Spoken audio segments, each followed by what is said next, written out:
biro, taga rito, bao, makataguan. Ano ba yan? Kawagawan, may tao o kabaligtaran tulad niyan.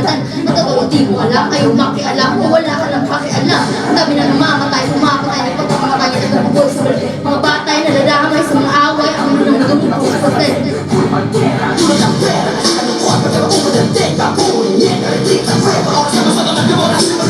Kay rami ng tukso, nandyan at lalapit sa'yo.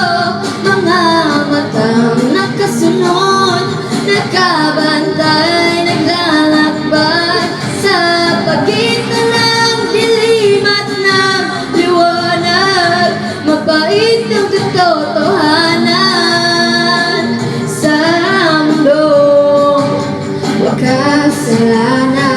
Wala kami ng buhay, paano mo kami matutubos? Paano wala pa rin patunay? Tunay kasi wala naman talagang Diyos. Ako bang masamba? Ayaw kitang manalalanta. Pero ganun pa rin naman dahil magdasal ka. Di naman yung doon ng video, mapagmahal siya. Nasa lang kasi yung invitation. Palatak pa lang kayo sa sistema. Mag-away pa lang kayo hindi mo si Kesha. Mahirap na gawin na parang tintention. Intention sa mga puso. Kung nalunan ang magkakawa ng puso. Puno sa natuto, mga religion. Takdaw sa balang mo sa Panginoon. Kay rami ng tukso, nandyan at lalapit sa'yo. Mga matang nakasunod, nakabantay, naglalakbay sa pagitan ng dilim at ng liwanag. Mabait ang katotohanan sa mundong makasalanan.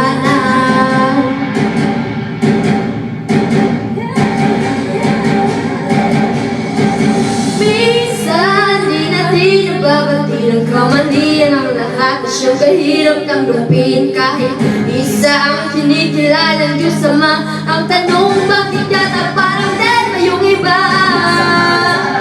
Saan naman ay kaya di si inakalikasan. Yung pinamang tutulog si Piliasan. Hindi ka manay sa kami na mabiyas na. Sino ba naman si Manas na kasamahan yung magbawa na yung pagmasyumit sa patawaran. Nagkaluwa mo matalaga yung katawan at pagkakisilang na mga takot sa kawayan. Kailangan ko na predisyon. Mali wala yung para ko mas edisyon. Kahit makikisiyan ko sa sarili ko. Di ko majokin eh. Sa edisyon. Siliin, kwento ka lang. Sino ang kanite? Kwento na lang. Kwento lang. Karatang disenyo pa lang. Anong parte mo na wala isip. Kay rami ng tukso, nandyan at lalapit sa'yo. Mga matang nakasunod, nakabantay at naglalakbay sa pagitan ng dilim at ng liwanag. Mabait ang katotohanan sa mundong makasalanan.